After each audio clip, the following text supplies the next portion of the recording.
Oh man, it's so great being a black dragon. You know it, man. I sort of wish that there were more of us. Yeah, a bit odd that there's only two.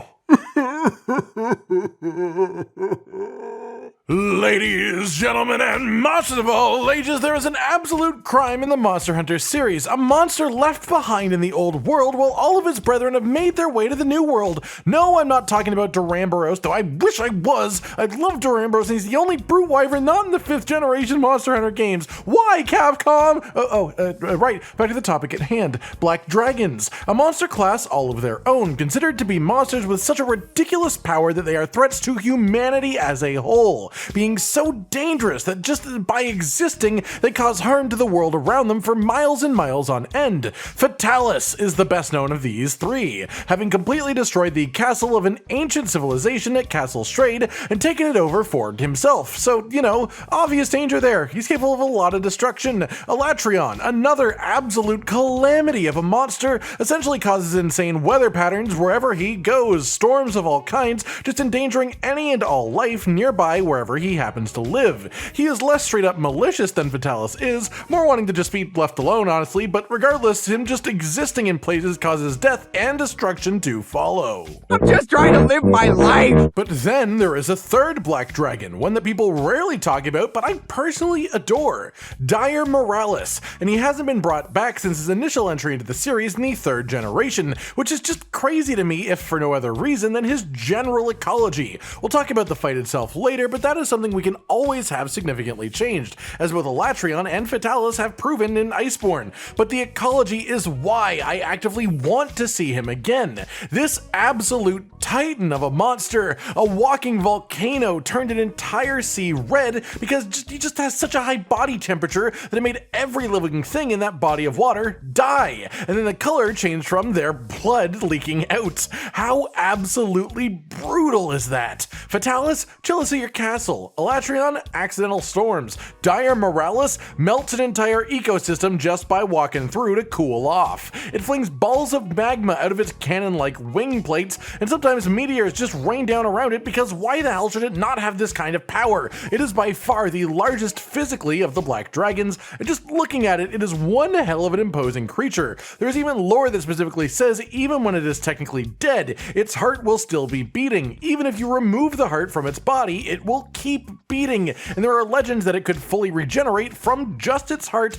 back into a fully formed Dire Miralis, essentially making him immortal, which sounds to me like the perfect little nugget of lore that makes him completely primed and ready for a comeback. You can even make it vague whether or not it is the same one from before, which would be a real neat touch. There are also unconfirmed lore theories that Dire Miralis itself is an alternate form of Fatalis. After all, they have a similar shape in a lot of ways, and while he doesn't have proper wings, what he does have clearly were wings at some point in his development, which leads credence to the theory that this could in fact just be an extremely ancient Fatalis that happened to change in unique ways over time due to its habitat, its environment.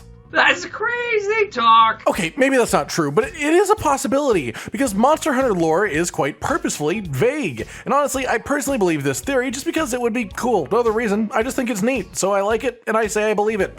Now let's talk about the fight a bit. This fight took advantage of the underwater combat system in the 3rd generation, and had you swim around attacking him while he was in the water, while certain parts of him would glow from time to time to indicate that they were extra weak to damage at this time. Almost like those areas were overheated, and thus softer than his normal hardened plate of a shell. There were siege weapons all over the place, of course, as would be expected when fighting something this just absolutely massive, and he would just do a whole ton of slow, menacing walking forward at you, and it was badass as hell. There are few, if any, monsters that I consider more directly intimidating than Dire Miralis. He looks like hell itself has risen up to attack you. His fight is honestly relatively simple in general. His moveset isn't particularly expansive, it really just relies on slow but giant physical attacks, magma shots from his winging things, and meteor storms, but that is the old Dire Miralis. That is the way that he worked when hunters themselves were much slower, capable of much less. I personally wish that he had come back in Sunbreak specifically due to all the wire bug shenanigans you can do in this game with climbing certain parts of his body and stuff like that, but that just seems incredibly unlikely at this point. Not impossible, of course, as we have multiple title updates coming in the future, and the majority of which we just don't know what's in them at all. It is still a possibility, entirely as a result of that.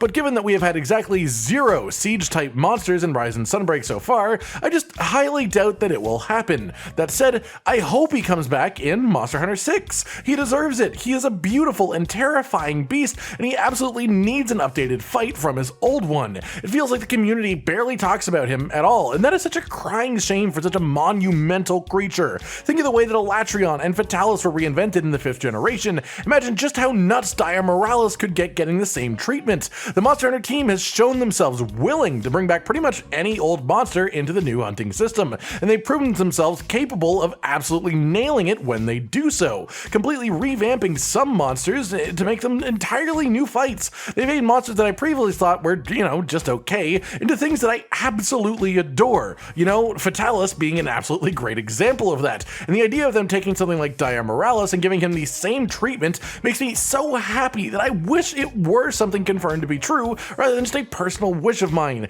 It's a shame that it feels like even the developers themselves have forgotten about him, but we can hope it is less a matter of forgetting and more a matter of just preparing for the future. I mean, just imagine this beautiful behemoth brought into the new age from a graphics perspective if nothing else. The only real reason to be offered for why he isn't back yet is a little ditty by the name of Zora Magdaros. Really him? Another giant magma monster and a major part of the story for Monster Hunter World itself. The way that I see it, it's entirely possible that Capcom has decided these two monsters, Dire Miralis and Zora Magdaros, are just too similar to have them released close together. Obviously there's a massive difference between them ecologically speaking, however, honestly, part of how I see revamped Dire Miralis is sort of similar to how Zora's fight was. Specifically, parts where you can walk around on top of him, making him weaker by hitting certain parts of him. Obviously a bit more combative than just beating up some magma cores and then running away to the siege equipment, but the overlap by itself, the fact that both of them would be fought waist deep in the water as well, it makes it hard to say that they are totally unique from each other. Of course, on top of that,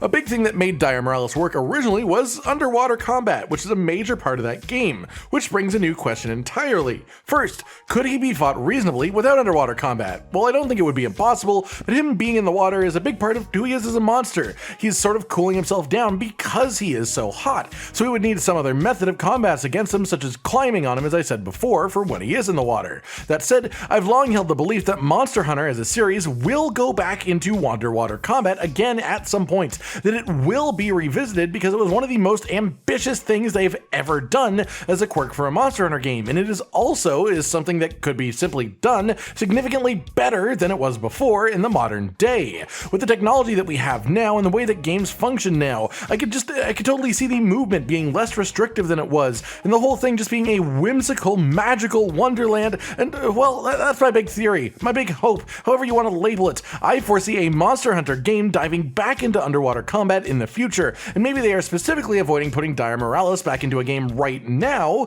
and changing him to be a more land-based experience specifically because they know they are going to bring underwater back in the future and want to put him there. I know, it's one hell of a long shot. It's not exactly likely by any means, but I genuinely believe that it will happen at some point, whether it's a year from now or 5 years from now. I think that underwater combat is simply the one big gimmick that they've done before that absolutely deserves to come back, and I have to imagine that I'm not alone in that thinking. All of this to say that Dire Miralis currently seems to have been a little bit forgotten by most of the community, by the developers themselves, but maybe it's less forgetting and more just preparing for the future, Glass half full, tainted seed half filled with fish blood, which is a really weird to make an optimistic statement, but you know how it is. What do you think? Have you fought Dire Miralis yourselves? Do you think that he deserves to come back? Regardless of deserving, do you want to fight a revamped Dire Miralis? Like if you like the video, subscribe to the notification bell for more, and most importantly, ladies and gentlemen, until next time, stay sweet. Josh, Cotton, and Hollow with the videos, dropping the humor like a hammer on your tippy toes, bringing entertainment on a daily arrangement to take our insanity and turn it into entertainment. Yes, I said entertainment twice, to reiterate that it is nice to look into your faces on a mostly daily basis when you let us in your homes to make the whole world a stage. Goodbye.